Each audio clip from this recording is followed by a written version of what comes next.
DigiClub. كما قلت لك العالم قاعد يتغير. Il n'y a pas l'école qui forme mais l'entreprise qui recrute.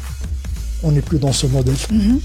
Le jeune va continuer à se former au sein de l'entreprise elle-même plus tard. Et l'entreprise, pour préserver son capital humain, elle a intérêt à accompagner cet apprentissage tout au long de la vie au risque de voir périr ses ressources humaines. Podcast. Podcast.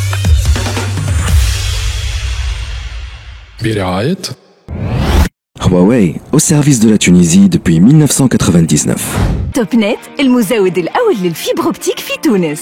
قوي في الكونيكسيون وتعدل التري او ديبي.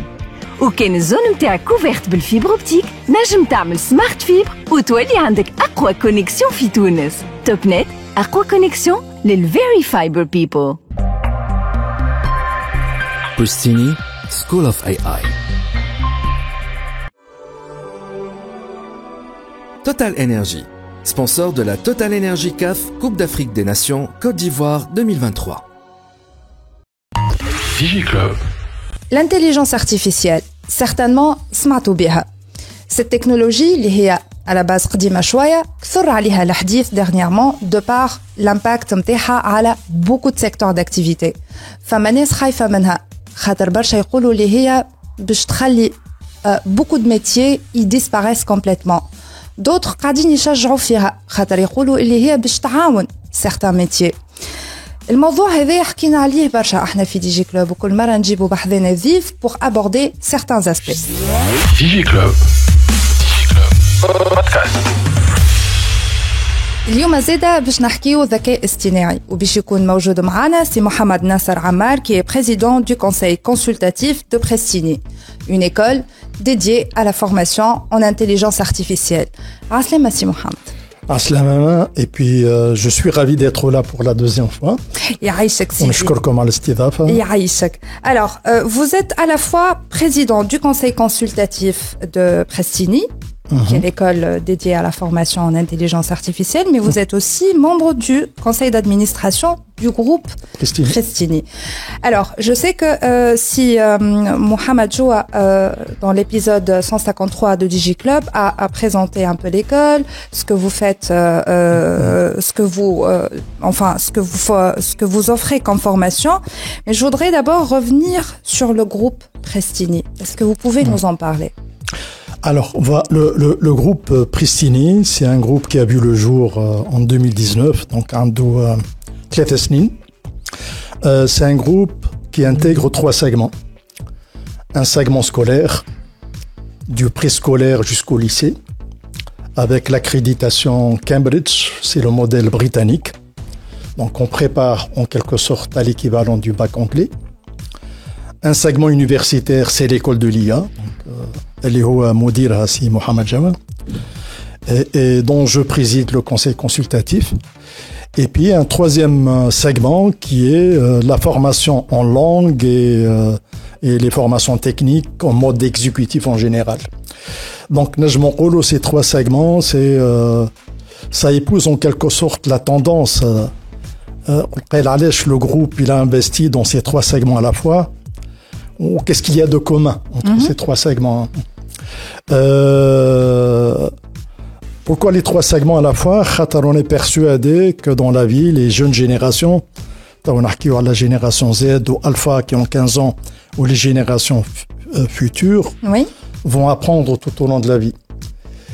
Pour ne pas paraphraser Sardou qui chantait la maladie d'amour de 7 à 77 ans, la formation pour les jeunes, ça va se dérouler de 4 à 99 ans avec le rallongement de l'espérance de vie. Tout à fait. Et donc, nous avons conçu ce groupe pour donner l'image d'une formation tout au long de la vie qui démarre à 4 ans, le préscolaire, qui peut aller jusqu'à l'université, mais qui offre également donc un centre pour accompagner la formation exécutive tout au long de la vie. Très bien. Donc, c'est complémentaire. Maintenant, quels sont les liens, l'ADN commun entre les 3 segments? L'ADN commun, d'abord, c'est le choix de la langue anglaise comme langue d'enseignement partout. Donc, je l'ai dit, pour le segment scolaire, on forme au bac anglais. Pour l'école de l'IA, qui est un établissement d'enseignement supérieur agréé par le ministère, qui offre des programmes de bachelor et de master L'enseignement se fait en anglais également. Et le centre de formation, donc, il forme à la langue anglaise parce que la langue anglaise s'impose comme la langue des sciences et de la technologie. Mais en même temps, il offre une panoplie d'autres formations en mode exécutif pour accompagner un peu le renforcement des capacités dans les entreprises. Donc, c'est la raison d'être du groupe en général. Très bien. Alors justement, si Mohamed Nasser, vous avez évoqué un point très important qui est la langue. Donc on sait qu'effectivement, comme vous avez dit tout à l'heure, la langue anglaise, c'est la langue des sciences aujourd'hui. Et je voudrais en fait, est-ce qu'on pourrait expliquer ce que c'est qu'éventuellement les avantages de ce système anglais d'enseignement? Voilà. Bon, évidemment, on peut faire référence au système anglais, mais en fait, c'est pas le cas. Pristini, j'étais dans d'autres projets, le public, le privé. Oui. Pour en citer quelques-uns, j'étais à l'IPES, j'étais à Subcom à côté, directeur. J'ai accompagné également en tant que cofondateur un autre groupe dont je vais prononcer le nom timidement, Léo à côté, Esprit. Et j'étais dans un environnement où l'enseignement se fait généralement en langue française. Tout à fait. Ceci étant, même quand j'étais directeur de Subcom, un ingénieur, d'ailleurs j'étais parmi les premiers dans les années 90, a obligé les étudiants à avoir une certification en langue anglaise pour obtenir leur diplôme. Sachant que dans le monde, un ingénieur ne peut pas exercer sans la maîtrise de la langue anglaise. Donc l'anglais était devenu une deuxième langue en quelque sorte obligatoire avec un certain niveau. Sauf que le constat lié à le projet Pristini, c'est que quand on aborde la langue anglaise comme deuxième langue, ça se traduit concrètement par quoi? Qui m'a fait le lycée d'ailleurs. Ça se traduit avec des heures pour l'emploi du temps dédiées à la langue anglaise. Oui. خلينا ناخذ l'exemple باش نبسطوا الموضوع في الليسي تلقى les jeunes يقراوا عندهم ساعتين anglais في الليسي. Et on prétend avec ça واحدة باش يخرجوا طيارة في الإنجليزية. Si on analyse le déroulement d'une séance de 2 heures, 120 minutes, تلقى شطر الوقت الأستاذ يتكلم. تنحي منهم ساعة. والساعة الأخرى مقسمة على الطلبة qui interagissent ou les élèves dans le lycée qui interagissent avec le prof. كيف ناخذوا 60 دقيقة وناخذوا une classe, ce qui n'est pas dans le cas des lycées publics, hein, les classes sont bondées, تلقى au minimum 30. خلينا نقولوا 20. كيف تقسم la moyenne du temps parlé par l'élève pendant une séance de 2 heures en anglais, 60 sur 20, à 3 minutes. Évidemment, c'est une moyenne. La plupart du temps, peut-être une dizaine qui parlent beaucoup plus, qui s'intéressent, ou l'autre, راكشين راقدين ما يتكلموش. ومن بعد تخرج معك الساعتين انجليزيه وقتاش الطالب يستعمل اللغه الانجليزيه نيني. Sauf à travers, bien sûr, maintenant les réseaux sociaux, peut-être YouTube, يسمع الأغاني الإنجليزية. Tout ceci pour dire que l'apprentissage d'une langue ne peut se faire que si on la pratique au quotidien. D'ailleurs, ce que je dis, il est valable pour la langue française. Mais dans notre quotidien, Walid, quand il m'a interviewé, il dit que les femmes les jeunes, les femmes les jeunes, là, il y a arabien, là, il y a français, là, il y a anglais. C'est un mix. C'est un mix. Bon, je peux faire la promotion d'une radio, c'est Mosaïque. Samahni si Walid. Et donc, malheureusement, donc, on n'encourage pas les jeunes, quand ils parlent une langue, à rester dans cette langue. Je n'ai rien contre l'arabe ou le français, etc. D'ailleurs, by the way, les Français, bidon, en 2013, ils ont fait voter une loi. Les Français, les شادين في الفرنساوية فماش أكثر منهم. Ils ont fait voter une loi en 2013 autorisant les établissements publics d'enseignement à adopter une langue étrangère comme première langue. Il y a plein d'écoles en France, des grandes écoles que je connais, puisque je suis de formation des grandes écoles françaises, dispensent des programmes en anglais. Et donc, le choix de la langue anglaise في Pristini s'est imposé comme étant un choix rationnel. Si on veut que les jeunes sortent avec une langue maîtrisée, autant en faire une langue d'enseignement. Le jeune, يجي يقرأ les matières en anglais. Alors, cela étant, j'aime trop dire, est-ce que les autres langues le niveau, le bagage pour maîtriser tout ça. Alors, nous ne sommes pas exigeants à ce niveau. D'accord. Et donc, on prétend pas être très sélectif à ce niveau, au sens où on prend des jeunes, les تبارك عليهم يتكلموا كما شكسبير. نجم يكون فما لقينا des jeunes vraiment يتكلموا انجليزيه خير من الفرنساويه d'ailleurs. واللي نقص شويه on l'accompagne avec des plateformes d'apprentissage linguistique, oui. avec le coaching des profs. Et الامل نتاعنا وقت اللي يتخرج يكون ما نحكيو على النيفو هذاك B1 B2 C1 C2 تعرفوا. Oui. احنا في تونس في المدارس الهندسه on exige le niveau B2 في الانجليزيه. Ce qui est le niveau exigé في الفرنساويه pour obtenir le visa au Canada وفي فرنسا etc. احنا الامل نتاعنا يخرجوا في الانجليزيه au niveau C1 au-dessus. Très bien. Et avec une maîtrise parfaite de la langue anglaise et une maîtrise des techniques, ça leur ouvre la voie donc d'exercer même en Tunisie avec dans un monde globalisé. Très bien. Alors, si Mohamed Nasser, je sais que si Mohamed Jou effectivement رجع في الانترفيو نتاعو نجموا دايوغ ترجعوا تتفرجوا فيها في القناه يوتيوب نتاعنا والا تسمعوها sur SoundCloud, c'est l'épisode 154. Il a effectivement parlé de l'école de l'école de l'IA, de l'école de l'IA justement. Et cette école de l'IA, elle tombe pile poil en fait avec ce contexte, toute cette effervescence autour de l'IA. Donc lui, il a présenté sa vision des choses. Et vous êtes quand même dans ce même projet. Du coup, je voudrais avoir aussi votre vision de la chose. Alors, ma vision des choses. Pourquoi l'école, on l'a baptisée l'école de l'IA? D'abord, précisons les choses. L'IA, c'est une technique, c'est un outil. Il y a beaucoup qui confondent. D'ailleurs, le mot intelligence, il est trompeur. On revient à le nom. Très bien. L'intelligence artificielle, c'est un nom historique d'ailleurs qui date du milieu du siècle dernier. Ça sous-entend qu'on prête à la machine une intelligence comparable à l'intelligence humaine. On n'a jamais la comparaison, on a bien l'intelligence humaine ou l'intelligence des machines. On peut faire une comparaison dans ce sens. Donc c'est avant tout une technique qui mène l'Internet à la fin du siècle dernier. D'ailleurs, je peux vous raconter une anecdote. J'étais nommé directeur de Subcom en 1997. C'était le boom des télécoms à l'époque et le début de la construction du pôle technologique qui a été inauguré en 1999. Et c'était également le début de l'Internet. Fitons.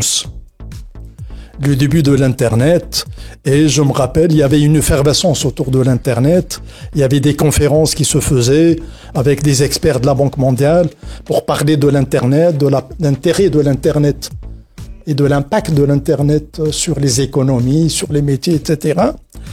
Alors, je peux, sans citer de nom, à l'époque, il y avait de la résistance, y compris parmi les décideurs de télécom sur Internet. Et certains qui défendaient l'option Minitel contre l'Internet. Alors, si vous avez connu le Minitel, en tout cas, moi, je l'avais connu en France. Oui. C'est un réseau. Qui faisait Internet, on était pratiquement dans le même débat. Internet ou Minitel, ou est-ce que ce qu'on raconte autour d'Internet comme révolution sur l'impact sur le métier, etc. Et je me rappelle qu'à l'époque, à Subcom, الوزير نتاع المواصلات سما وزارة المواصلات à l'époque c'est Ahmed Defrea à qui je voue une grande estime. C'est un homme qui a fait beaucoup pour le secteur et il m'a dit il va falloir qu'on y aille, il va falloir que Subcom mette en place des formations autour de l'Internet pour vulgariser l'Internet. Et donc, à Subcom, en 1997, on a concocté une formation d'une semaine pour les décideurs, pour les cadres, les directeurs, etc. Ce que c'est l'Internet, ce que sont les services SMTP, le mailing, ce que c'est que le web, etc. Et donc, Internet, je ne sais jamais faire une formation qui m'a fait. Ou tu as un smartphone, ou tu n'as rien à faire Internet. Les choses se sont vulgarisées. Il y a une démocratisation de l'usage d'Internet. Tout un chacun, un gamin de 4 ans, et jamais installé le smartphone Internet, sans s'en rendre compte, etc. Et on n'a pas besoin de revenir sur ce que c'est qu'Internet. Internet est un outil qu'on utilise sans savoir ce que c'est maintenant. Et on en sent le bénéfice à l'usage. À travers un peu, maintenant c'est amplifié par les réseaux sociaux.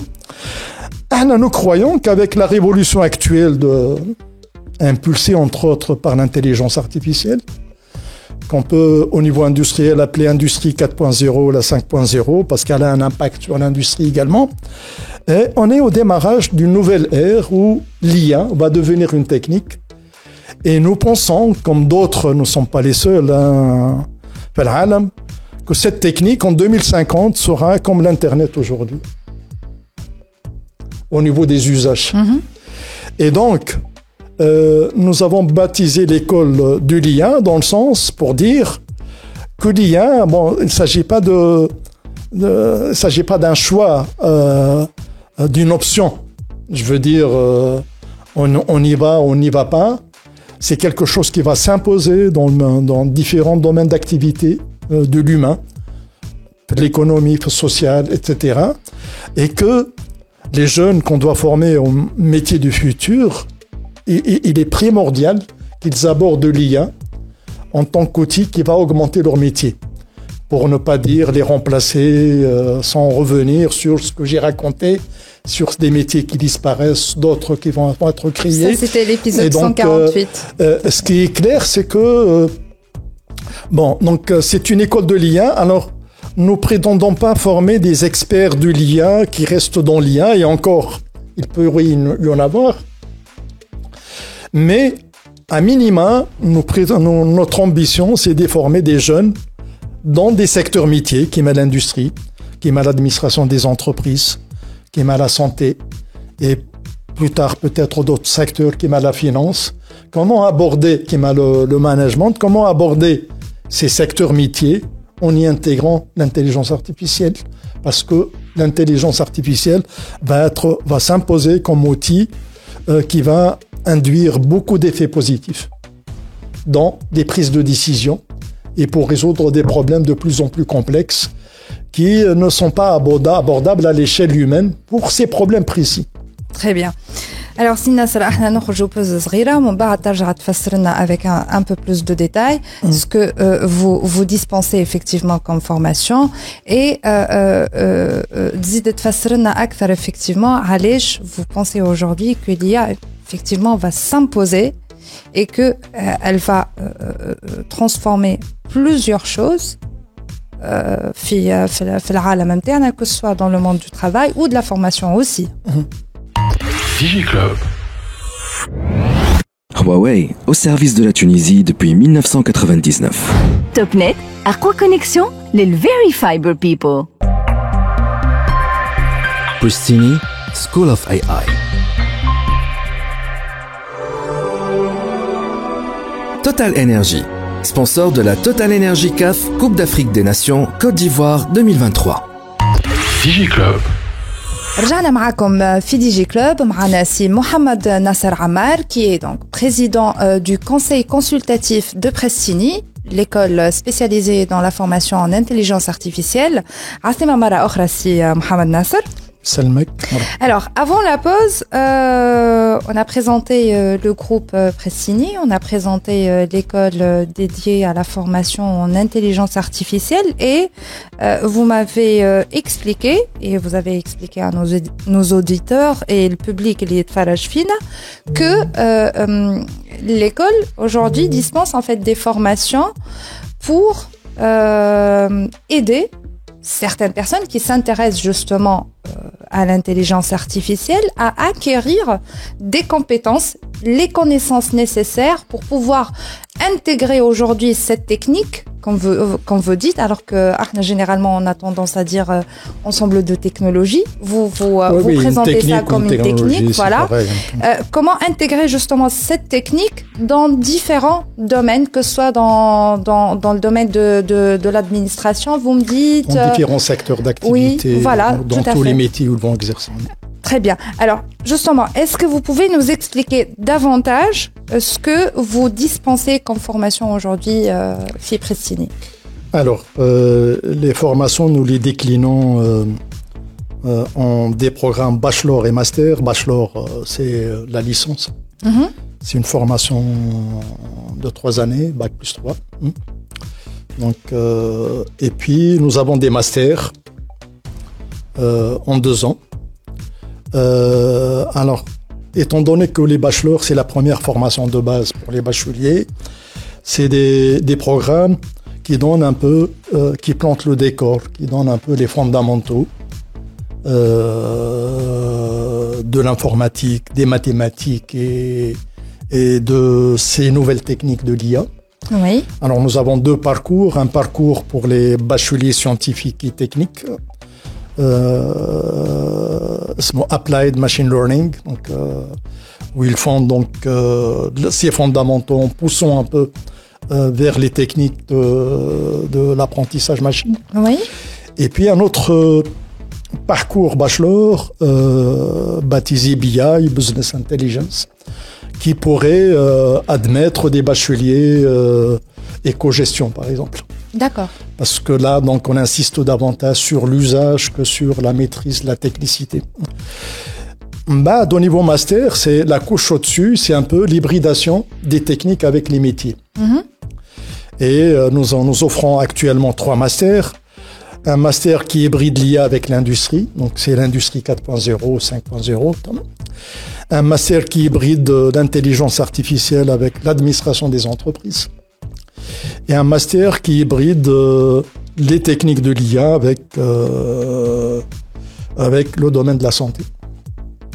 Donc ça, c'est au démarrage, évidemment. Oui. J'ai oublié de dire que Prestini School of, le groupe Prestini Bidou a vu le jour en 2019. L'école a démarré, c'est sa 2e année de fonctionnement. Oui. Le groupe scolaire, il a démarré 1 année avant, c'est sa 3e année. Alors, une autre caractéristique de ce nouveau projet par rapport à ce qui existe dans l'écosystème de la formation, de l'éducation, de l'enseignement supérieur, c'est que tous les investissements ont été faits avant le démarrage.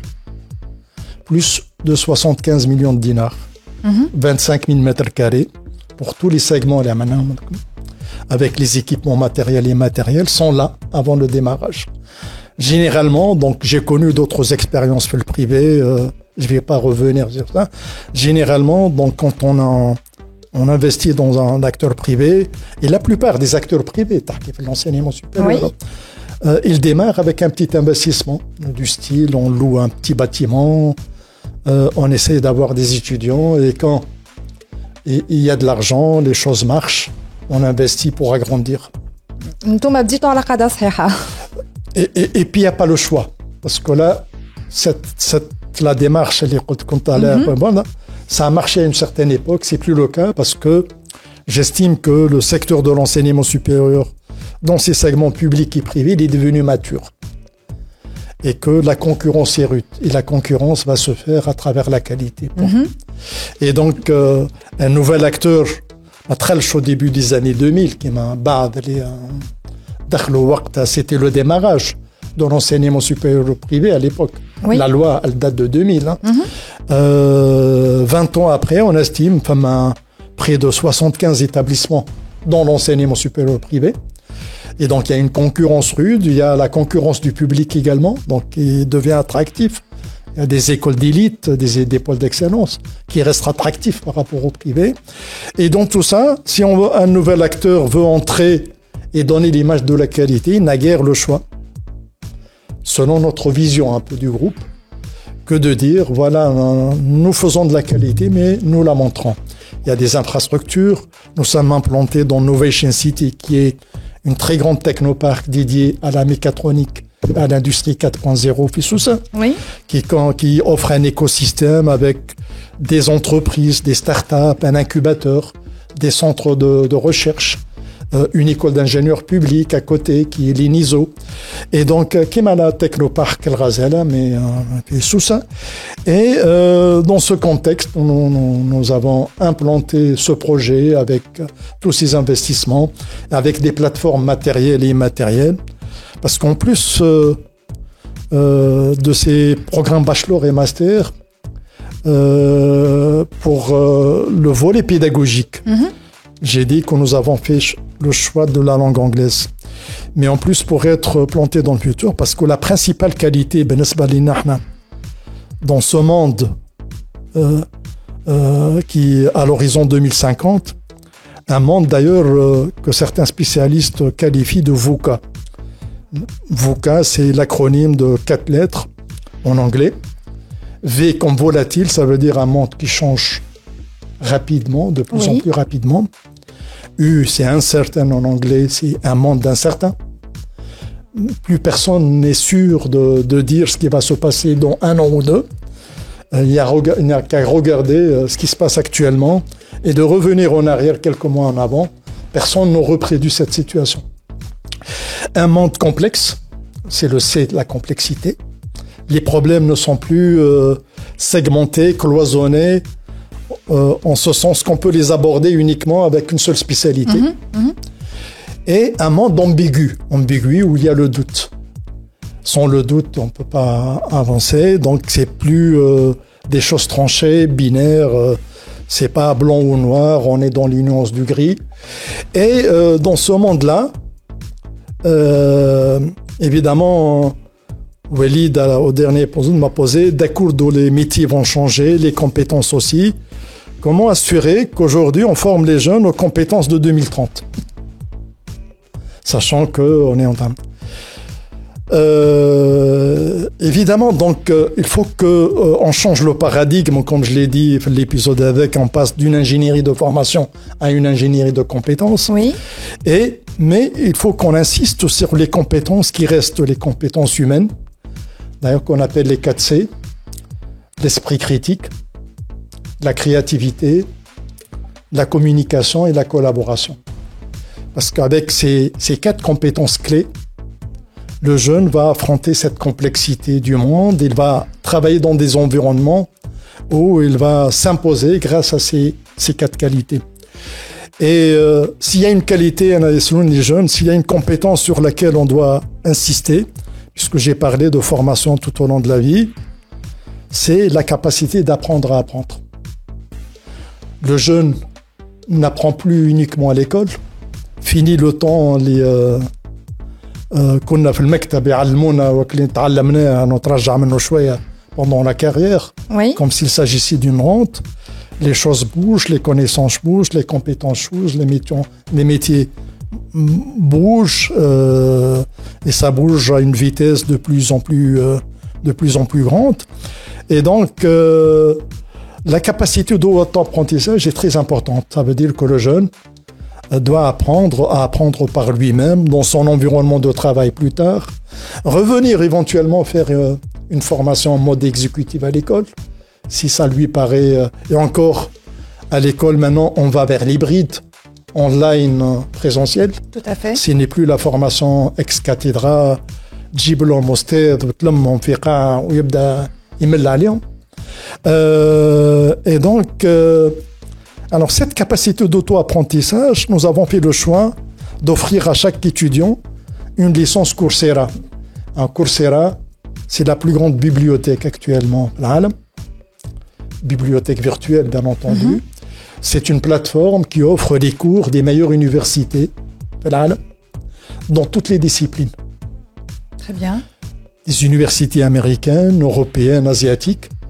Et la licence donne à l'étudiant l'accès à tous ces cours.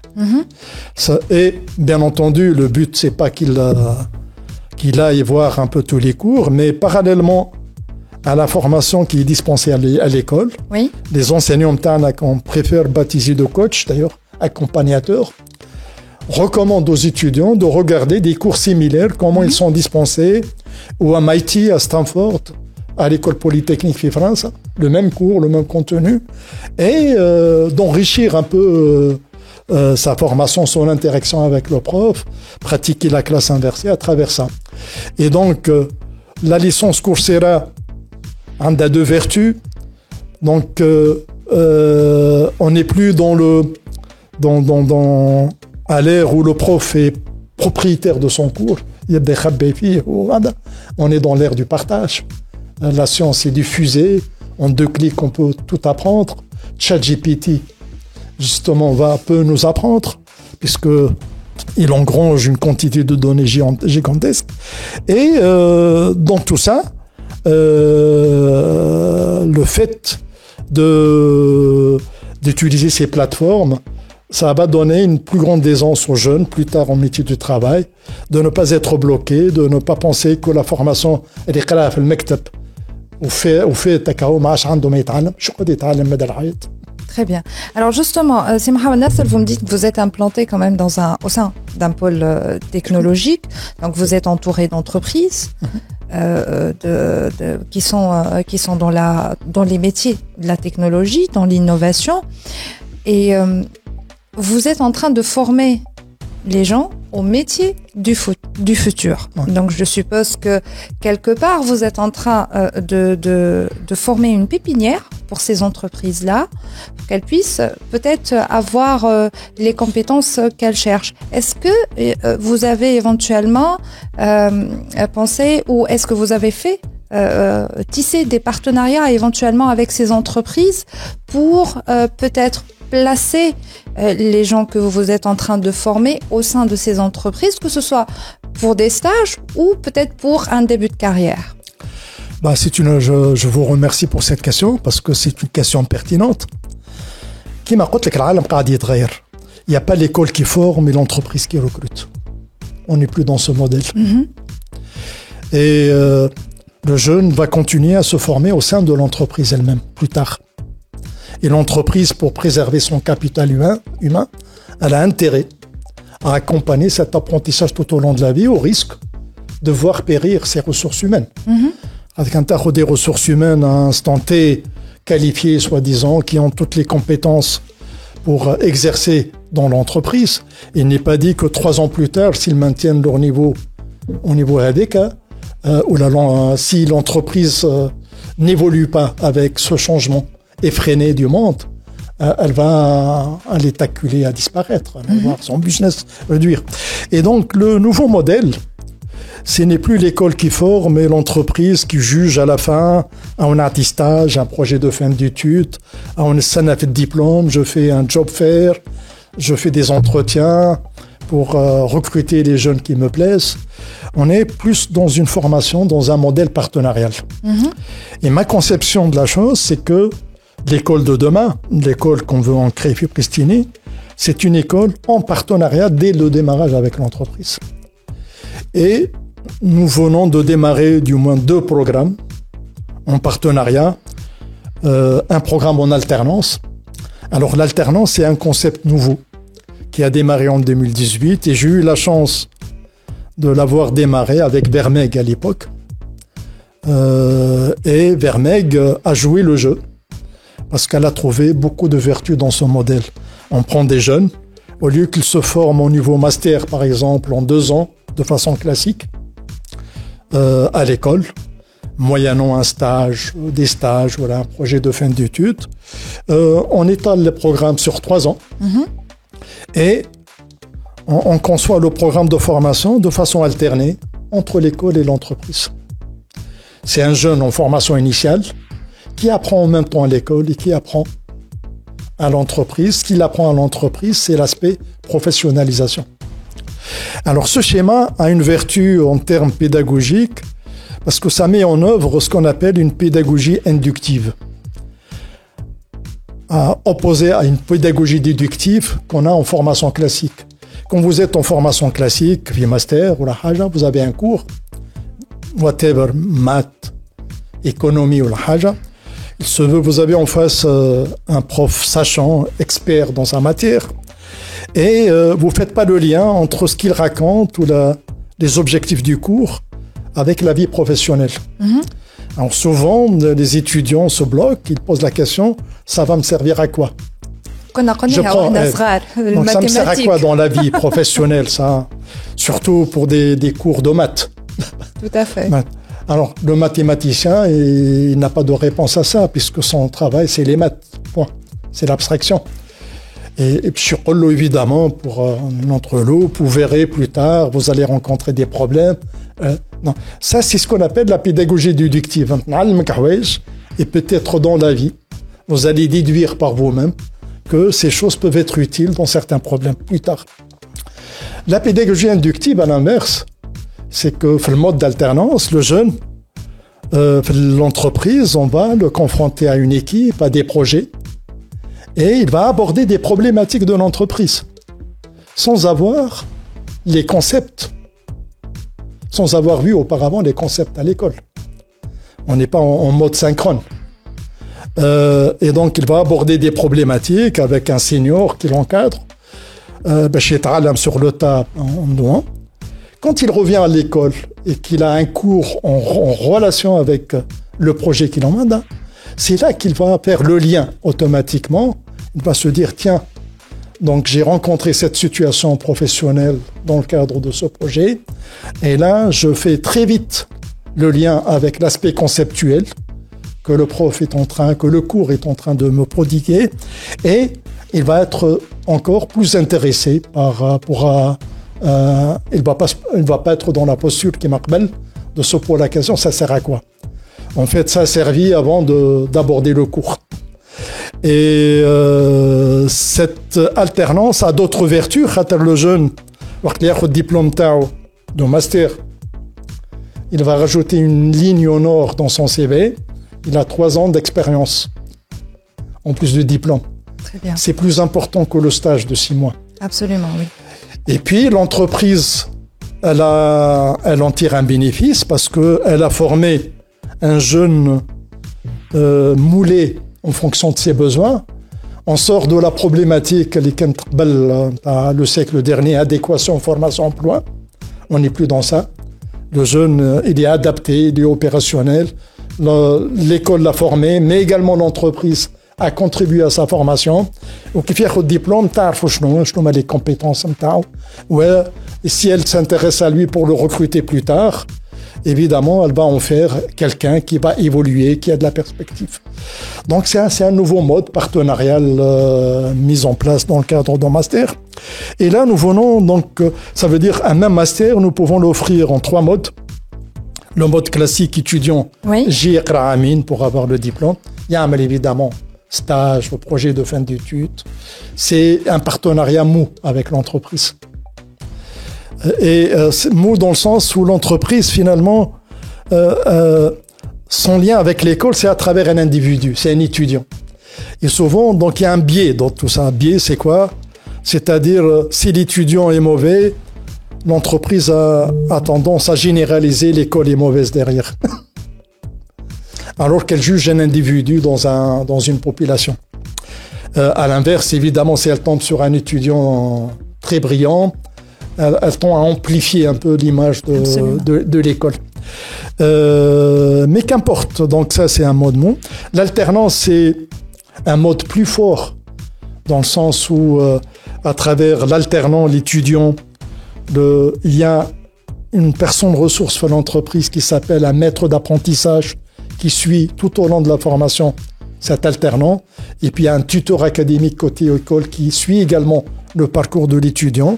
Il y a un partenariat au plus près pour que l'école et l'entreprise dialoguent au sein de la formation pour doter le jeune des bonnes compétences et pour qu'il soit, lorsqu'il acquiert un peu son diplôme, soit doté de toutes les compétences dont l'entreprise a besoin. Nous venons de lancer un 3e mode. Alors, le mode alternant, c'est de la formation initiale. Ça veut dire quoi? L'entreprise recrute un nouveau vivier. Oui.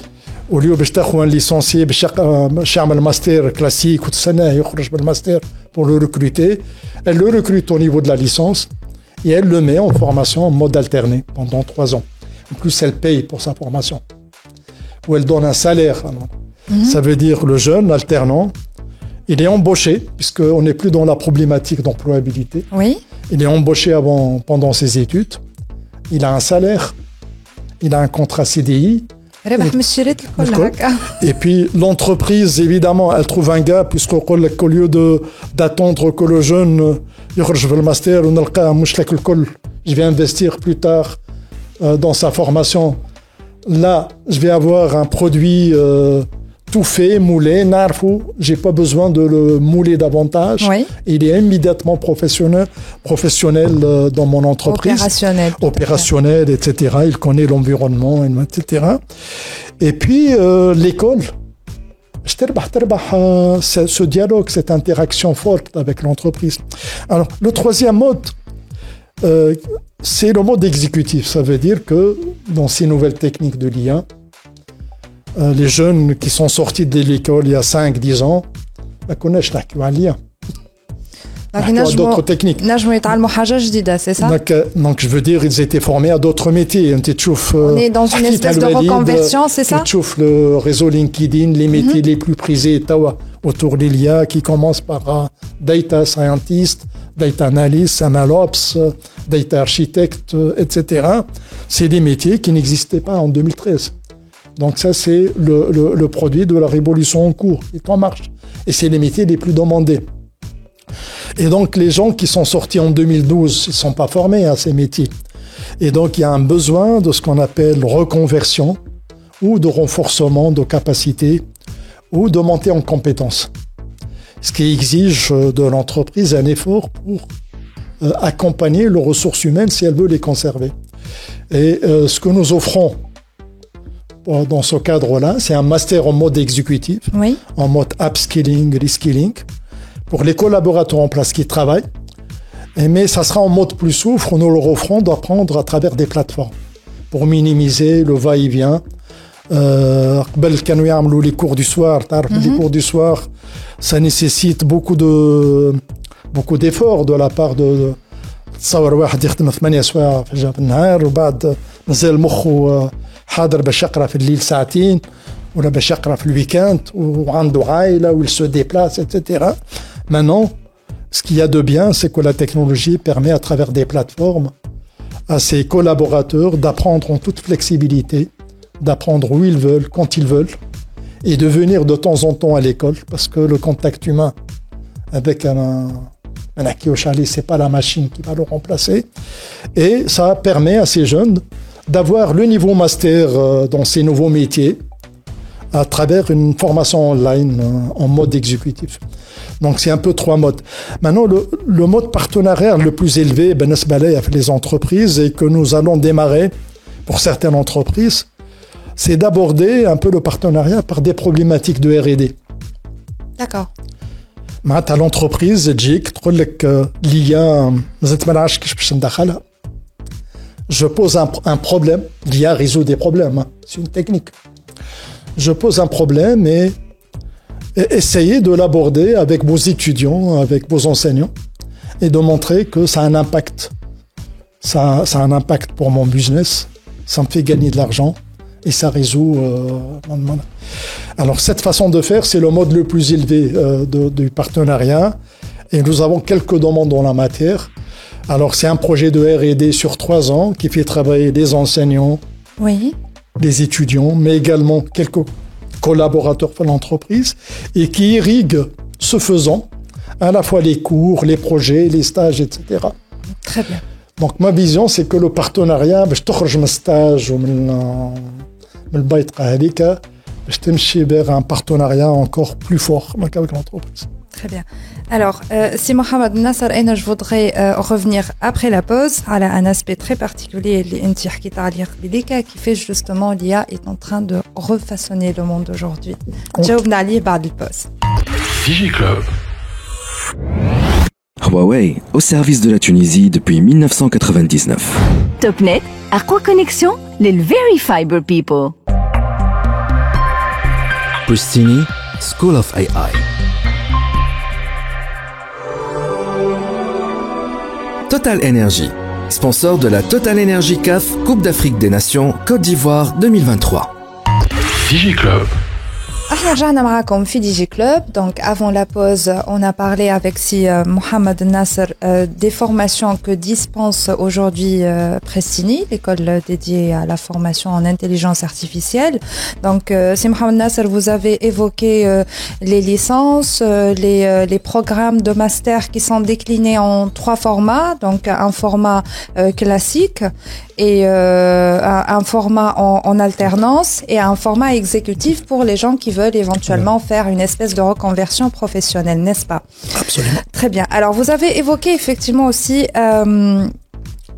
comment est-ce que l'IA est aujourd'hui en train de refaçonner le monde, de refaçonner les métiers de façon générale, parce qu'on la voit dans plusieurs secteurs d'activité. Et il y a une question qui m'intrigue, parce que faut dire que moi personnellement, dans DigiClub ou la Hatafi THD, l'intelligence artificielle, on en a beaucoup parlé. Mais je ne comprends toujours pas cette effervescence autour de cette technique, comme vous dites, parce que c'est quand même quelque chose qui remonte aux années 50, il me semble.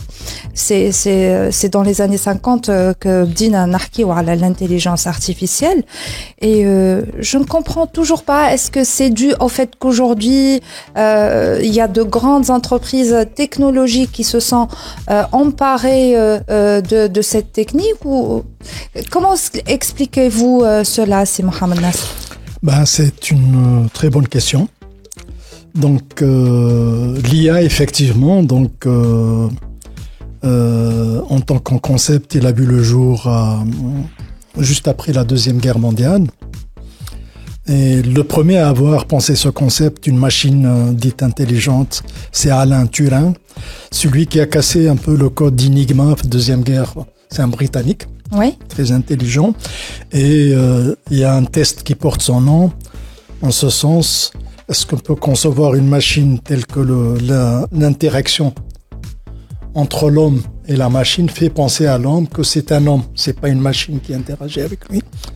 Et ça, c'était le démarrage conceptuel de l'IA. Vous voulez dire à la manière de ce qu'on voit aujourd'hui avec les chatbots? Par exemple, oui. Etc. Donc, mais on est arrivé beaucoup plus loin. Et donc, c'était la genèse de ce domaine de recherche a épousé l'évolution de l'informatique. Parce qu'au démarrage, c'était l'informatique, dans les années 50, avec les calculateurs, les ordinateurs, etc. Qu'est-ce qui s'est passé pour l'informatique? Si on regarde de près, il y a une évolution avec ce qu'on appelle la loi de Moore. La loi de Moore, elle dit que tous les 18 mois, les calculateurs gagnent en vitesse, en puissance de calcul, et le prix est réduit de moitié. Je me rappelle avoir acheté ma calculette. C'est une calculatrice, c'était pas un ordinateur. À l'époque, il n'y avait pas d'ordinateur personnel. Quand j'étais jeune bachelier en France, il y avait les calculatrices programmables. Oui. Qu'on utilisait puisque je faisais des études scientifiques. Et le prix à l'époque d'une calculatrice programmable, celle qui est banalisée dans les lycées, c'est à l'époque, ça équivaut au prix d'un PC. Alors que c'était une machine qui faisait à peine quelques pas de programmation, etc. Donc cette fameuse loi de Moore a fait que, en matière de calcul, les ordinateurs ont gagné en puissance.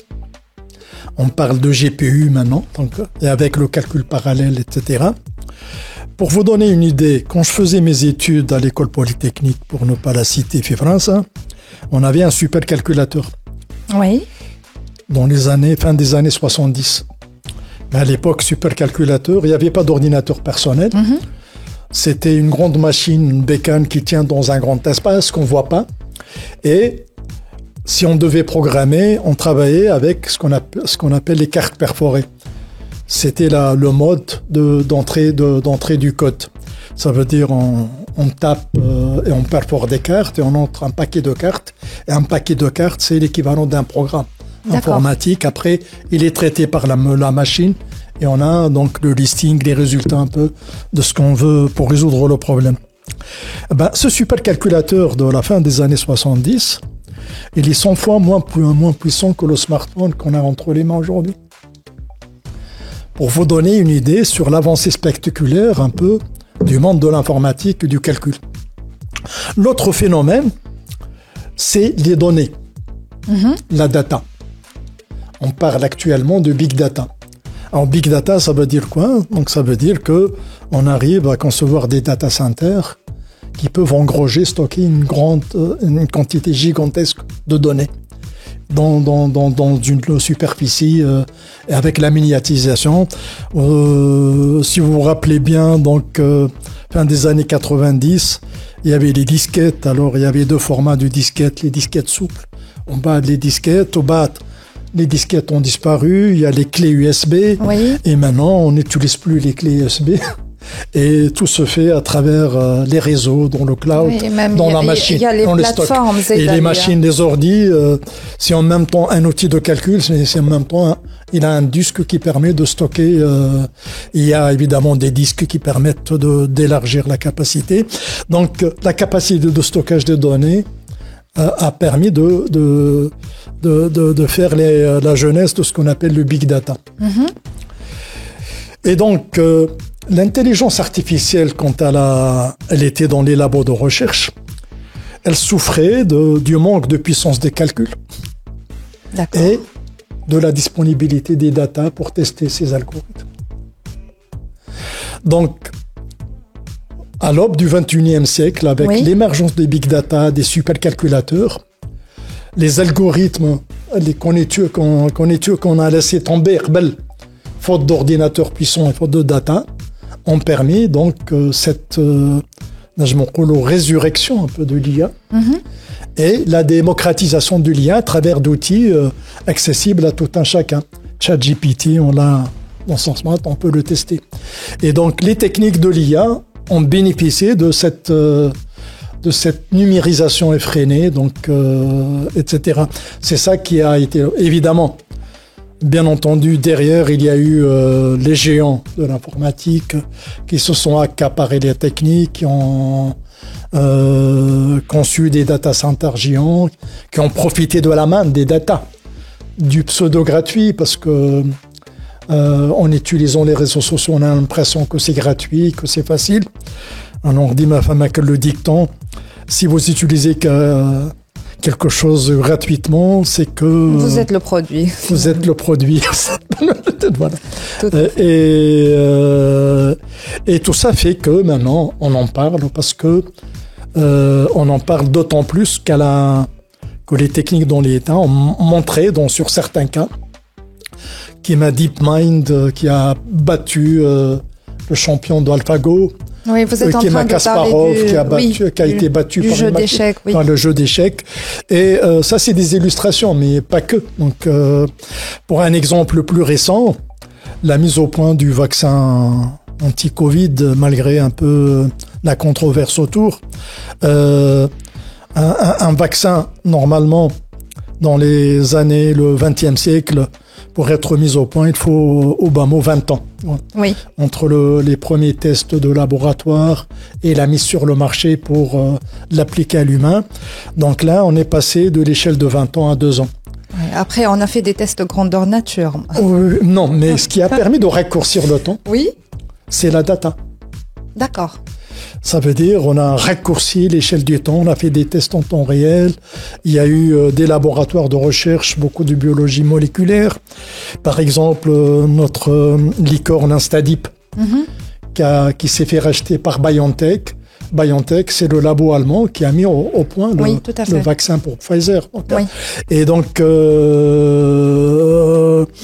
il utilise des techniques de l'IA qui permettent de gagner du temps à travers des outils de modélisation, de machine learning ou de deep learning sur la biologie moléculaire. Et donc, ces réussites dans des domaines un peu pointus, donc on en a parlé, et on est là depuis quelques années, de 5 ans, dans la phase où on parle de révolution, dans le sens que ça va crescendo. ces techniques qui, à l'Internet, à la fin du siècle dernier, vont émerger tous les secteurs d'activité. Très bien. Alors justement, en dépit de cette, enfin, dans cette effervescence, c'est Mohamed Nasser, il y a des gens qui prennent et qui encouragent l'utilisation de ces techniques, de cet ensemble de technologies inhérentes à l'intelligence artificielle. Et il y a des gens qui restent quand même un peu réticents, évoquant plusieurs risques, des craintes que cette intelligence artificielle peut-être puisse un jour prendre le contrôle de l'humain. Quoique, bon, moi je reste convaincue que une intelligence artificielle restera toujours une intelligence artificielle, elle sera toujours contrôlée par une intelligence humaine. Et في الآخر زوز حاجات ما يشبهوش quand même لبعضهم لك الدرجة.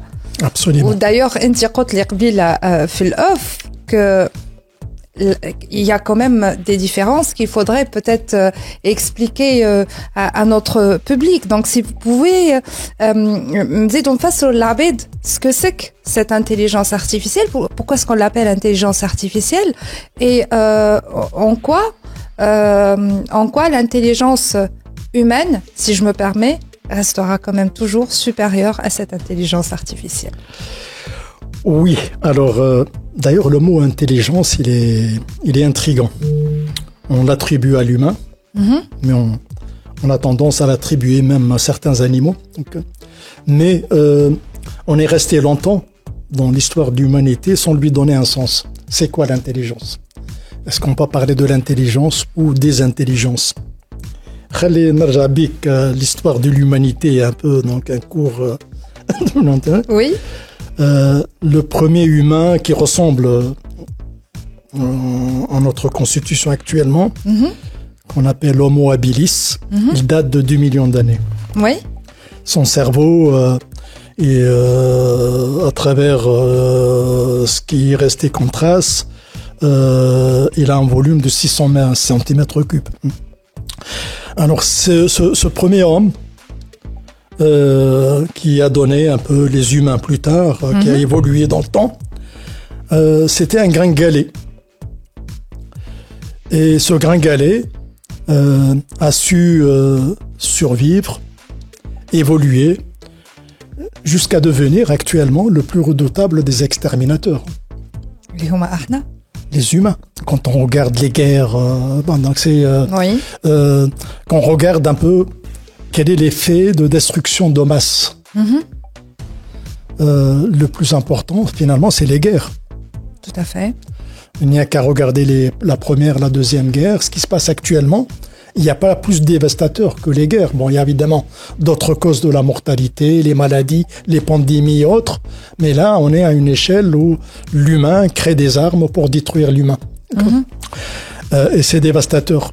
Et cet exterminateur, un peu, il a proliféré, il a envahi tous les milieux. Il pense même aller à l'espace, qui m'a Elon Musk, etc. Il a surtout massacré les autres espèces. Il y a des autres espèces vivantes, et il a mis la planète en danger. Tu m'as marqué de façon raccourcie. Cet homme, il a évolué, donc il y a 1 million d'années, donc c'est plus court. En Homo erectus, ou la bipède, ou la droit, donc le Homo habilis, il marchait parfois à 4, le singe, parfois il se mettait debout. Ou il marchait debout sur bipède, il y a 1 million d'années, et donc avec un cerveau à peine plus volumineux, 700 cm3. Et cet homme, il a laissé des empreintes indiscutables d'une certaine intelligence, entre guillemets, mais qu'on n'arrive pas à définir. Il était quelque part à travers, sans préciser l'intelligence, le fait de trouver des traces de cet humain, des outils qu'il a confectionnés, c'est déjà une forme d'intelligence. D'accord. Et pour le fait qu'il ait survécu, c'est une intelligence, qu'il ait survécu face à des prédateurs beaucoup plus imposants, plus redoutables, etc.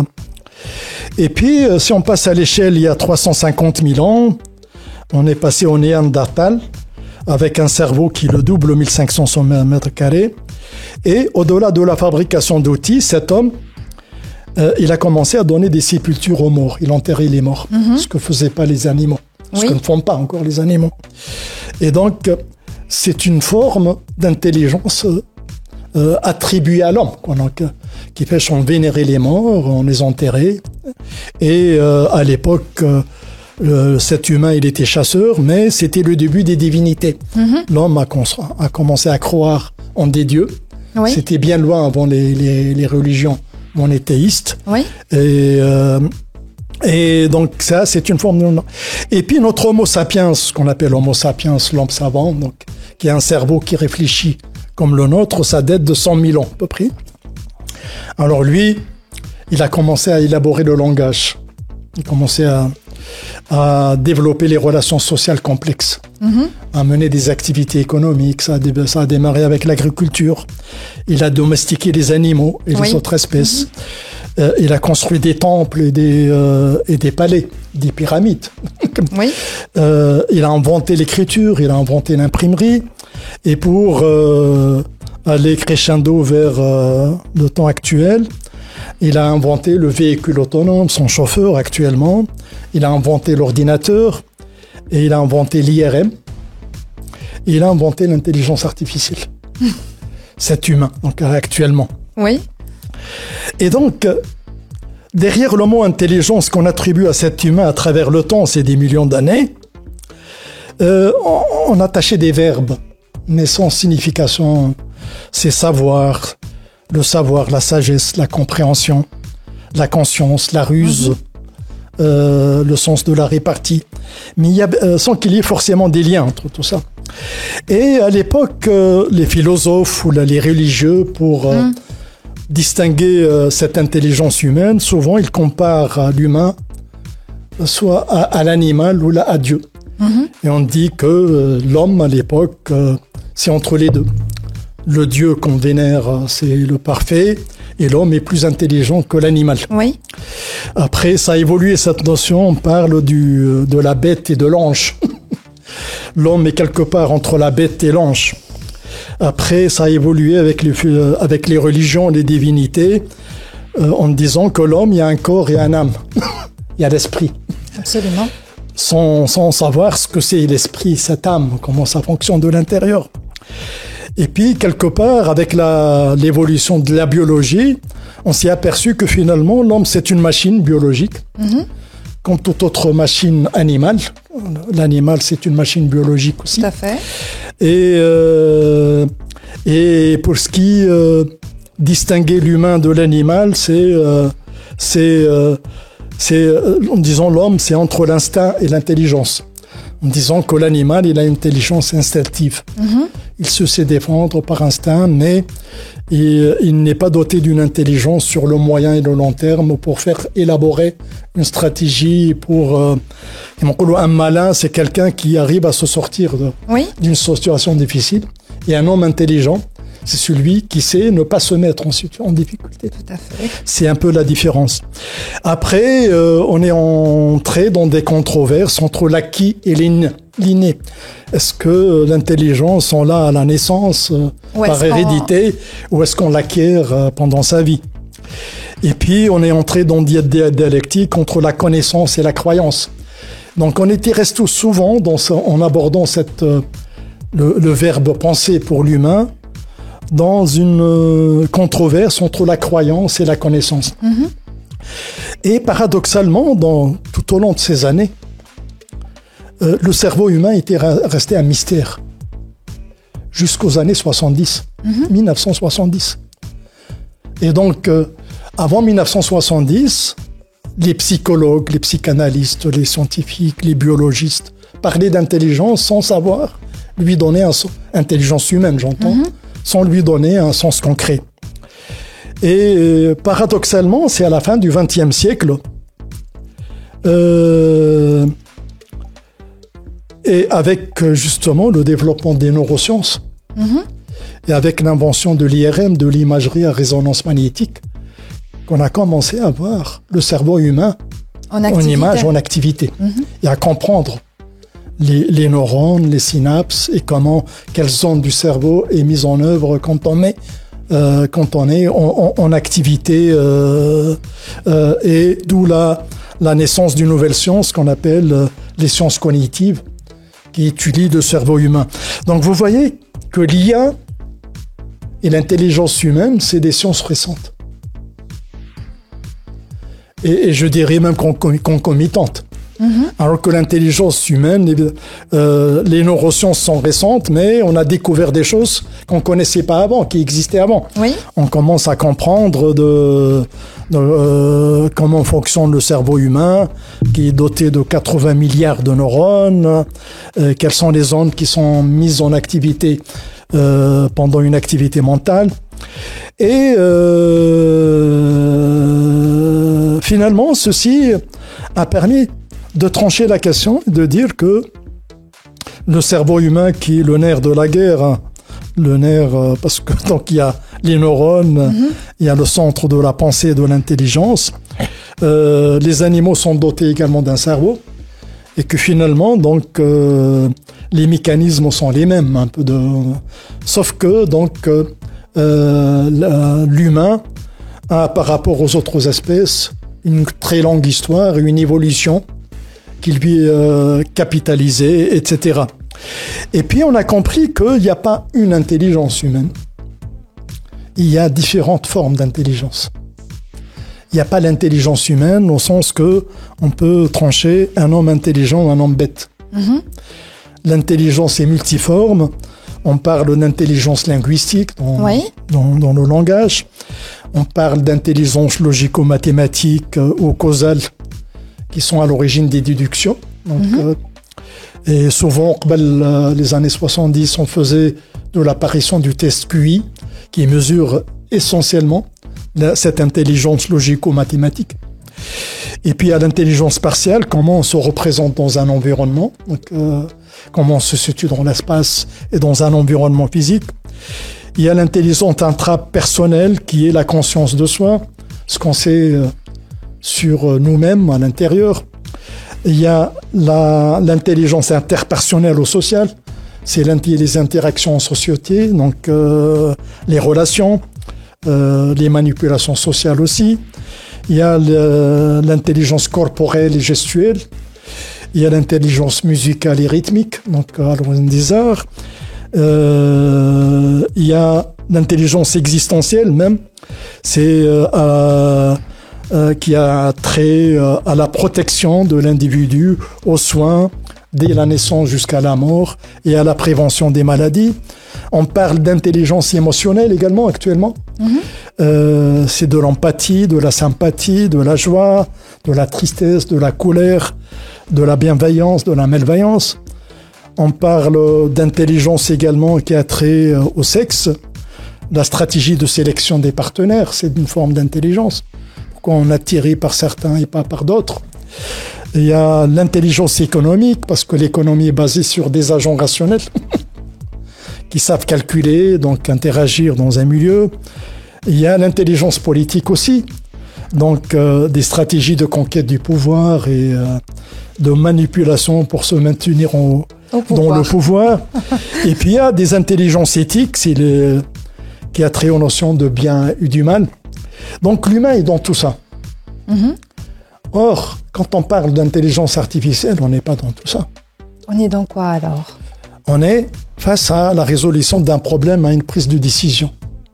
Est-ce que cela renvoie peut-être à l'intelligence mathématico-logique que vous avez? Je veux dire, donc, à la base, l'intelligence artificielle, elle fait quoi? C'est des algorithmes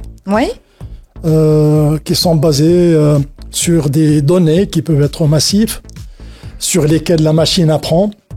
Et en apprenant, la machine arrive à raisonner comme l'humain pour résoudre un problème donné. Le point de départ, c'est un problème donné. Donc, si vous prenez l'exemple, par exemple, de DeepMind, qui a bâti le champion du monde dans le jeu de Go, ou la Kasparov, qui a été battue par une machine. Et donc, en face, il y avait une machine qui a appris à jouer les règles du jeu et qui a appris tellement vite qu'elle a dépassé les capacités humaines à jouer, à envisager une stratégie gagnante. Oui. Mais cette même machine, DeepMind, imaginez, vous êtes en face joueur de Go, vous êtes battu, alors qu'elle n'a pas appris à le faire. Ah d'accord, je vois ce que vous voulez dire. Dans ce sens, cette transversalité d'une forme d'intelligence, alors elle est propre à l'humain. Et donc la machine est performante dans un domaine très pointu pour résoudre des problèmes complexes plus rapidement que l'humain, pour aider l'humain à avancer. Et donc, si on trace un axe sur les formes d'intelligence, je dirais que les intelligences humaines, c'est un continuum.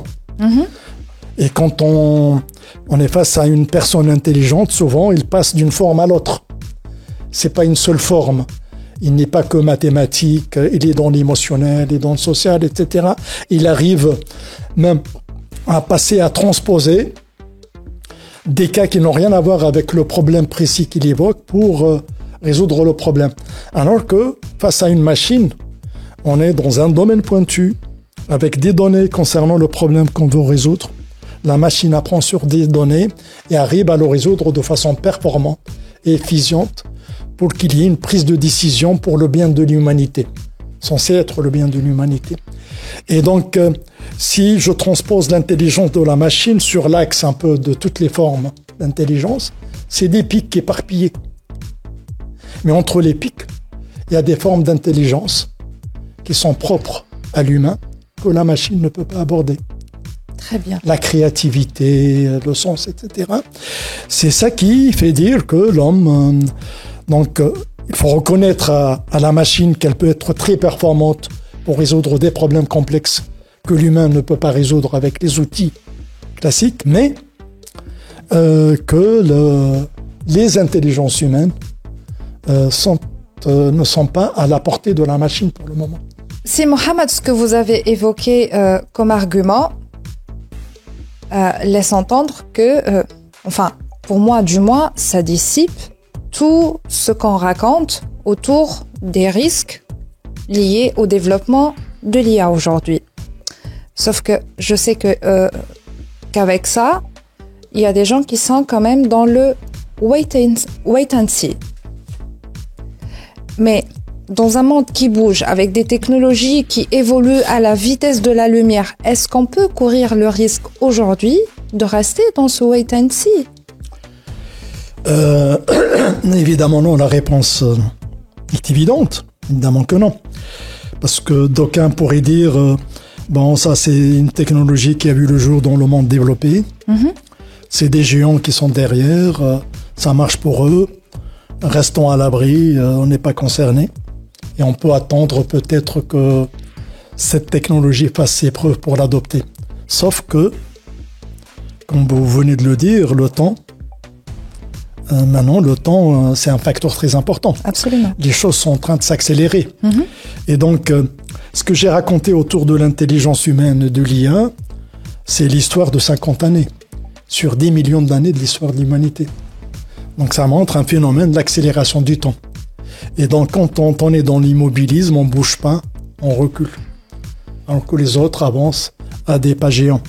Et donc, les mondes en développement, les pays en voie de développement, comme le nôtre, n'ont guère le choix que d'aller vers cette technologie. Et même, je dirais qu'au sommet de l'État, qu'il y ait une politique, comme l'ont fait certains pays développés, et une politique pour penser ces nouvelles techniques comme un tout, avec tous ces impacts dans tous les secteurs d'activité, l'éducation, la santé, etc., l'industrie, etc., et de trouver des mécanismes pour qu'il y ait justement. Et là, nous avons la chance parce que autant les technologies par le passé représentaient une barrière pour y accéder. Donc l'avantage de l'Internet et de ces techniques de l'IA, c'est que c'est des techniques qui sont devenues accessibles et abordables. Et donc, il n'y a plus cette barrière autour à travers les réseaux. Et là, c'est une chance pour les pays en développement à saisir. Et je dirais même que les pays n'ont pas le choix. Donc, ils doivent faire des choix publics pour intégrer l'IA un peu dans tous les secteurs d'activité.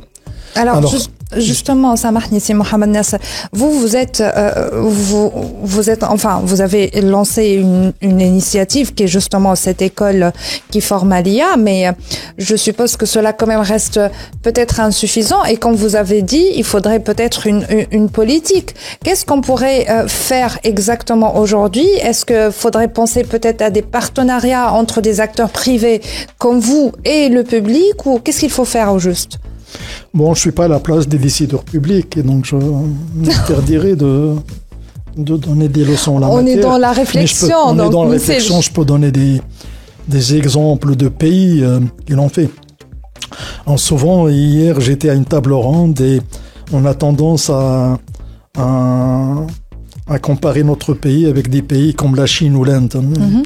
Bon, c'est une comparaison un peu disproportionnée, on n'est pas dans la même échelle, quoi.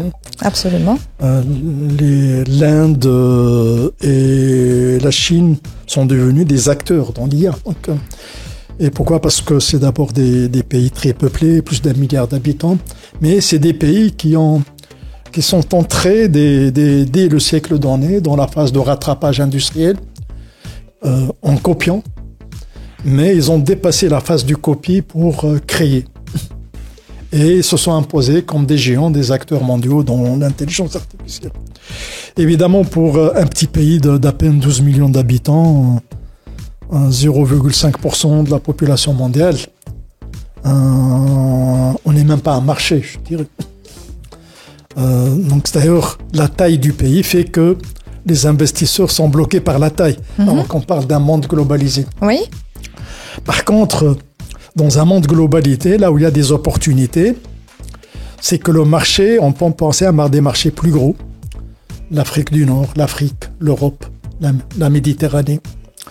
Et pourquoi? Parce que la conséquence de la pandémie Covid-19 a fait comprendre à certains pays que la sous-traitance low cost n'a plus lieu d'être et que les chaînes d'approvisionnement très lents peuvent connaître des problèmes, oui. Arrêter. Et donc, on parle de réindustrialisation dans les pays du Nord, en Europe, de politique de redéploiement industriel, en ce sens que les usines qui avaient délocalisé en Chine, en Inde, on les localise, etc. On les localise en Europe, mais en même temps, on pense à dans la proximité, à des pays pas très loin. Mm-hmm. Donc, dans le pourtour méditerranéen, dans ce sens, notre pays a une position stratégique privilégiée. Donc, c'est à la fois en Afrique du Nord, en Méditerranée, il est à la porte de l'Europe, et puis il y a le continent africain derrière. Et donc, tout ça, ça constitue un marché pour favoriser l'émergence d'une industrie, etc. Maintenant, l'idée, c'est ne pas de copier les puissances développées pour imiter, alors que nous n'avons pas les moyens. Mais s'il y a des pays à prendre comme exemple, comme le nôtre, c'est des pays nordiques, comme la Finlande, comme la Suède ou le Danemark, qui ont la même taille, ou bien des pays comme Singapour, un petit pays, etc., qui arrivent à identifier une niche, à défaut de tout embrasser et de ne rien faire, puisque nous n'avons pas les moyens, de dire finalement, la Tunisie, on peut percer dans cette niche. Et s'il y a une niche, je dirais un peu percutante en Tunisie, c'est l'intelligence de sa jeunesse. Je reviens sur l'intelligence. L'intelligence mesurée à l'aune de la dynamique de l'écosystème entrepreneurial, des startups, tout ça malgré la conjoncture difficile du pays, conjoncture sociale, politique, économique et autres. C'est un pays qui a de la résilience. Il y a une jeunesse qui arrive à percer malgré toutes les difficultés et aller même concurrencer les champions mondiaux. Donc, quand j'ai parlé de la licorne Instadip, qui eut pensé Instadip, j'ai eu la chance en fait en 2014 de rencontrer ses fondateurs. À l'époque, ils venaient de démarrer avec deux laptops, Karim Bgir et son associé, Zohra Slim. Et à l'époque, il m'a fait rêver. C'est un jeune qui mordu par l'IA en 2014 déjà, non, on n'est pas maintenant. Et il a pensé à créer une start-up à Tunis au démarrage. Après, il a pensé pour l'internationalisation, créer une antenne à Londres. C'est intelligent. Et quand on voit le parcours de cette start-up en l'espace de 8 ans uniquement, pour devenir une licorne qui s'est vendue à des centaines de millions d'euros, on mesure un peu l'intelligence tunisienne, un peu derrière. Donc, évidemment, c'est pas... en citant un Stadip, on peut citer tant d'autres exemples. Par contre, tout ceci s'est fait sans qu'il y ait... parce que souvent, quand on met en avant les difficultés du pays, les incitations, les encouragements, on n'en parle plus. Et malgré tout ça, malgré toutes ces difficultés, il y a des jeunes qui percent. Alors,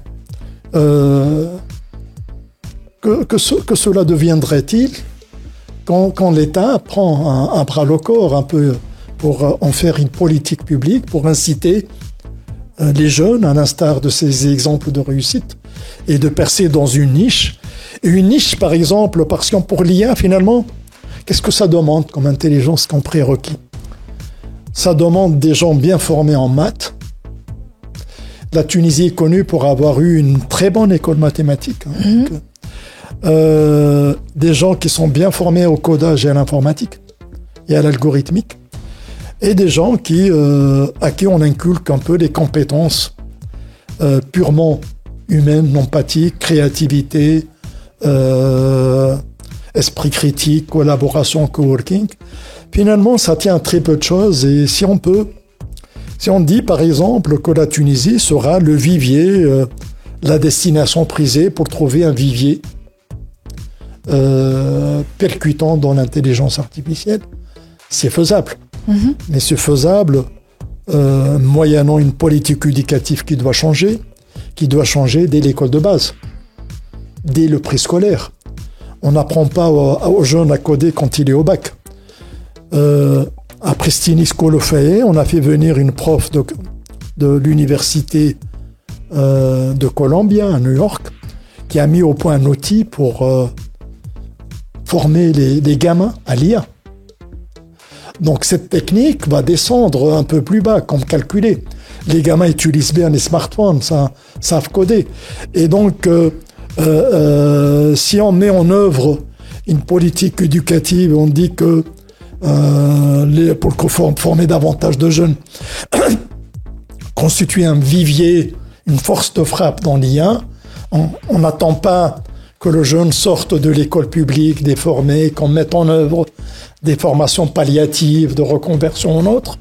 On prend à bras le corps une politique éducative cohérente, de l'éducation en passant par la formation professionnelle et jusqu'à l'enseignement supérieur, cohérente, et en mettant un ancrage le concept de formation tout au long de la vie.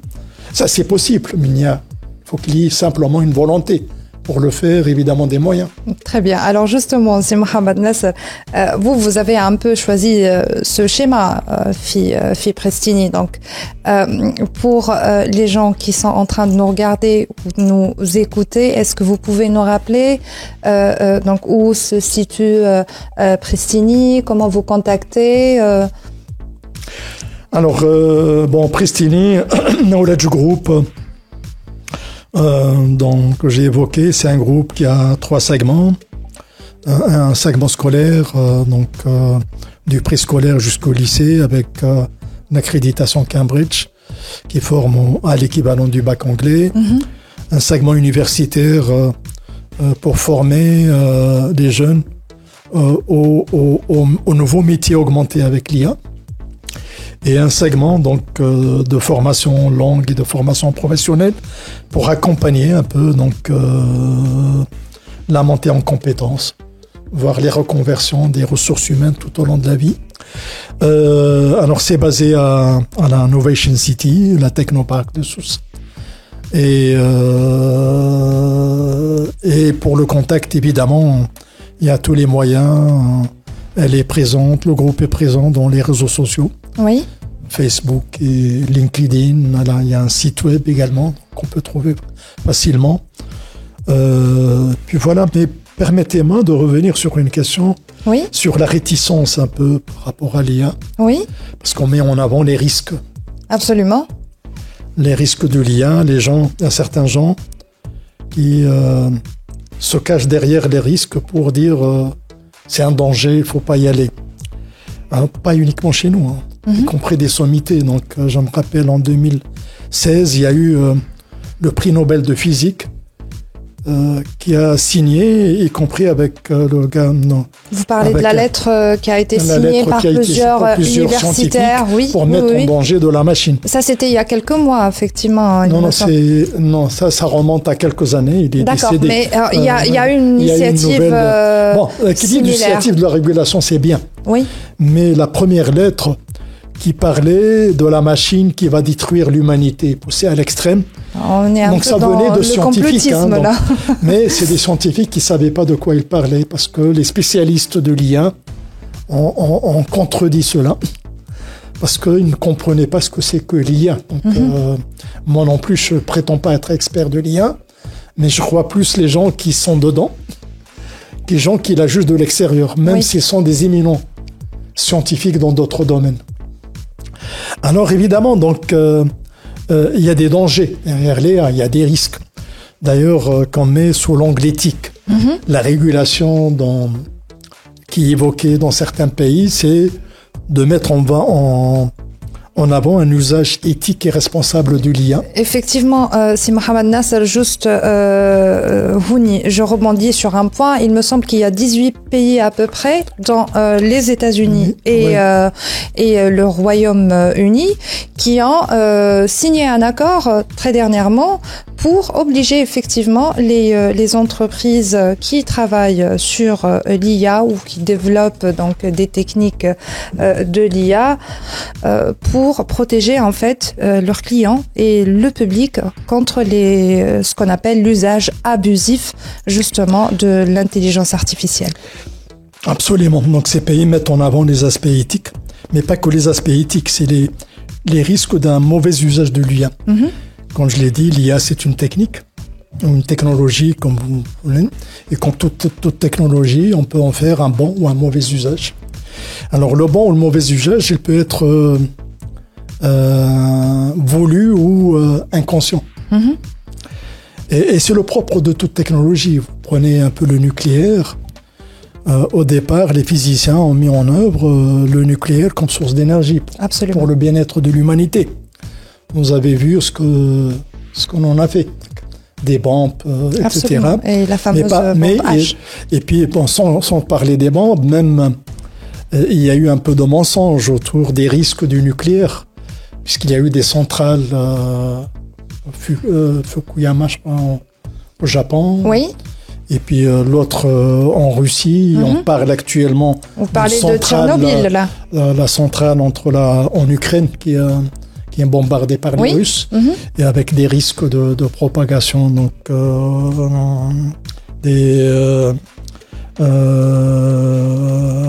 donc derrière et de contagion. Et donc vous voyez que quelque part, donc toute technique, prenez même le couteau un peu de la cuisine, donc il est utile pour la ménagère ou même pour l'homme qui fait la cuisine, pas uniquement la femme, mais on peut s'en servir à mauvais escient, donc pour tuer. Tout ça pour dire, comme toute technologie, donc l'IA présente un peu ça. Il y a d'abord un risque au niveau de l'usage. Au niveau de l'usage, un risque qui n'est pas dans les algorithmes ou les modèles, qui est dans les données, ce qu'on appelle les biais. Oui. Parce que finalement, ces machines, qu'est-ce qu'elles font? On leur donne une grande masse de données pour qu'elles puissent apprendre. Et après, on les soumet face à un nouveau problème similaire avec de nouvelles données pour qu'elles puissent donner la solution. Alors, imaginez un instant, donc, un exemple de biais, c'est la récidive dans la criminalité. aux États-Unis, ça a été utilisé. Et donc, le bureau fédéral américain, il a des fichiers de criminels, etc., stockés dans des données. Il donne à la machine d'apprendre pour mesurer le risque de récidive, etc. Donc, si on ne prend pas attention au biais, que va sortir la machine? Elle va regarder d'abord que dans l'incarcération aux États-Unis, la majorité sont de la race noire. Mm-hmm. Et qu'est-ce qu'elle va conclure? Elle va conclure que les criminels en herbe, c'est des noirs avant tout. Mm-hmm. Et donc, elle a tendance pour le traitement de la récidive à privilégier cet angle d'attaque, la race, ce qui est discriminant.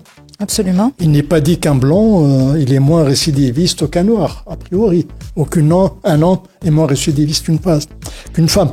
Et donc, le biais, il est identifié comme un vrai problème. Et donc, si on n'y prend pas garde et qu'on traite les données en brut, la machine va sortir ce biais et on va être à côté. Évidemment, il y a des solutions pour traiter ces biais, mais donc ça, c'est un exemple du mauvais usage. Ça veut dire tout un chacun. S'il a une machine, il y a des datas, s'il les traite en brut, sans comprendre qu'il y a ce risque de biais, il peut se tromper de piste et il peut avoir une mauvaise solution à son problème. Un autre exemple de biais, l'analyse, par exemple, des images radio. Alors, quand les images radio viennent de 2 cliniques. Oui.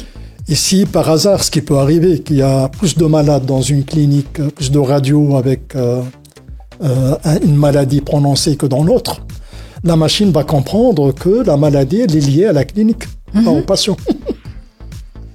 Et donc, si on lui soumet une autre radio, elle va chercher des indices. Si vous avez lien avec cette clinique, la clinique est devenue la cause de la maladie.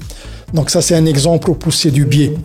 Et donc ça, c'est un exemple d'un danger que évidemment les experts du l'IA mettent en avant.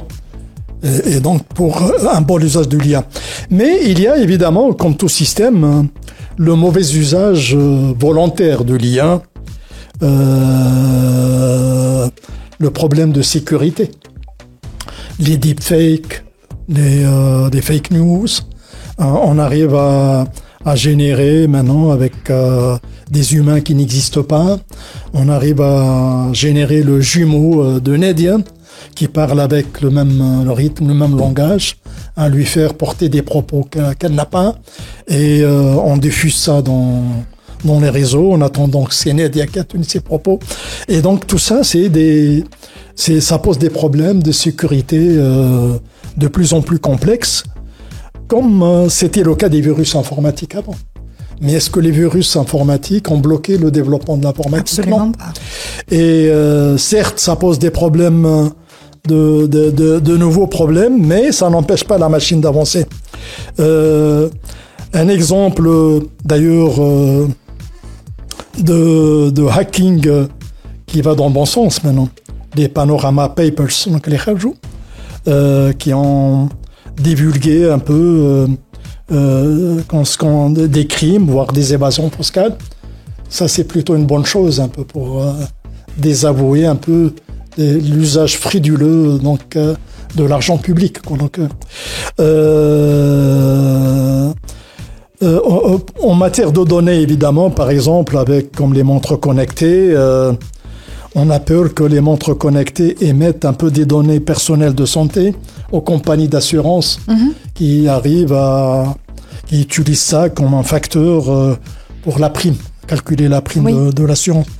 Évidemment, il y a eu le RGPD, notamment en 2018, qui permet de protéger la donnée personnelle. L'exemple des réseaux sociaux. J'ai cité donc les réseaux sociaux. J'ai calculé, donc Facebook a fait un bénéfice net en 2017 de 16 milliards de dollars pour 2 milliards d'utilisateurs. Donc ça fait 8 dollars de bénéfice net par utilisateur. En contrepartie, qu'est-ce qu'elle a offert? Qu'est-ce qu'a offert Facebook à l'utilisateur? Rien. Il a l'impression d'utiliser ça pour s'amuser, de divulguer sa vie privée, d'interagir avec la communauté. Mais tout ça, c'est autant de données. Qu'on offre à Facebook, tout à fait. Qui sont employés par Facebook. C'est un peu le dindon de la farce. Tout ça pour dire, dans ce facteur risque, évidemment, donc, par exemple, donc, divulguer ses données personnelles. On doit mesurer au plan personnel quelles sont les données qu'on doit divulguer en contrepartie de quel service. Donc c'est dans ce sens, dans cette équation qu'on doit aborder le problème. Par exemple, si je donnais mon empreinte pour faciliter l'accès dans une salle de gym, oui. J'accepte de le faire parce que ça me débarrasse d'autres contrôles. C'est plus commode pour le moi et je l'accepte de façon délibérée. Donc cette sécurité doit être toujours abordée comme une péréquation entre ce qu'on donne comme données sur sa vie et ce qu'on en récolte comme service en retour. Et si ça vaut le coup de le faire. Voilà, maintenant les vrais dangers de l'IA, pour terminer, c'est pas ça. Parce que est-ce que l'IA va dominer le monde? Est-ce qu'on aura une super machine, etc. Le vrai danger de l'IA, ce qu'on oublie, c'est la consommation énergétique. Ça a un impact environnemental. Absolument. Donc les supercalculateurs, les data centers, ça consomme beaucoup d'électricité. Donc un data center utilisé par les géants, c'est l'équivalent de la consommation d'une ville de 100 000 habitants pendant l'année. Et donc, vous voyez la limite physique. Est-ce qu'on accepte qu'il y ait cette course effrénée avec une consommation énergétique non contrôlée qui détruit la planète et qui raréfie les sources d'énergie pour les besoins basiques de l'humanité? Je ne pense pas. Donc les gens sensés, il y a un compromis à faire. En cette matière, par exemple, donc, en matière de consommation énergétique, si on assimile Internet actuellement avec tout ce qu'il y a autour, un peu les smartphones, l'IA, ChatGPT autour, s'il était un pays, il serait le 3e pays plus consommateur d'énergie dans le monde, avec 1500 TWh. C'est énorme. Il vient après la Chine et les États-Unis. D'accord. Et donc vous voyez des enjeux. Les enjeux, le risque n'est pas uniquement pour... c'est anecdotique la destruction de l'humanité, mais il y a des enjeux de développement durable, des enjeux climatiques, des enjeux pour le bien-être de l'humanité, des enjeux énergétiques. Et donc, dans la formation à l'IA, on doit prôner, la régulation doit mettre le paquet pour qu'il y ait, pour former les jeunes à un usage responsable et éthique de l'IA, pour que, en utilisant l'IA, ça profite à l'humanité, on reconnaît le bien-être, ça permet d'aller plus vite dans les soins, de découvrir de nouveaux médicaments, d'anticiper les maladies, de faire de la médecine préventive. Donc c'est des avancées spectaculaires en matière de santé, mais en même temps, il faut être soucieux un peu de ce que cette IA, par exemple, je peux vous donner l'exemple, si vous postez votre photo en selfie dans un réseau social, vous vous rendez compte de la consommation énergétique, le parcours qu'elle fait, des milliers de kilomètres pour arriver au data center de Facebook. Et donc, c'est l'équivalent de la consommation d'une lampe 20 watts pendant 10 heures. Carrément. Évidemment, on ne le voit pas, c'est dans les réseaux. Donc là, donc la régulation de l'IA va s'atteler à prendre en considération tous ces aspects. Les aspects des usages uniquement, évidemment les risques de la sécurité, etc., mais également les dangers que ça encourt sur la consommation énergétique pour un développement pérenne de l'humanité. Voilà.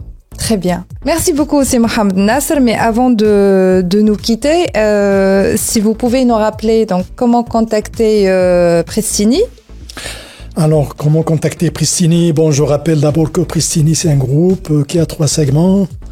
Un segment scolaire, du préscolaire jusqu'au lycée, avec en filigrane la formation au bac anglais. Un segment universitaire, c'est l'école de l'IA dont j'ai parlé, avec ses formations bachelor et master. et un centre de formation exécutive pour accompagner la montée en compétences tout au long de la vie. Et ce groupe est implanté dans la Technopark Novation City. Évidemment, pour le contact, le groupe est présent dans les réseaux sociaux, mais également dans le web, etc. Donc, voilà, j'invite un peu les jeunes soucieux d'apprendre plus sur ce que nous faisons, à nous contacter via les réseaux sociaux, mais également éventuellement à venir sur place, sur site, pour voir un peu la qualité des infrastructures matérielles et immatérielles que nous offrons pour l'accompagnement, pour la formation des jeunes. Très bien. Merci beaucoup, c'est Mohamed Nasser. Merci à vous. C'était tout pour aujourd'hui. نتلاقاو احنا في الحلقة الجاية. DigiClub Podcast. DigiClub Podcast. برعاية Huawei, au service de la Tunisie depuis 1999. TopNet, أقوى connexion لل very fiber people. Pristini, School of AI.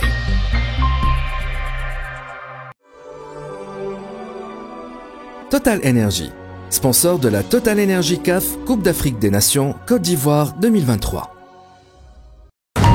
DigiClub.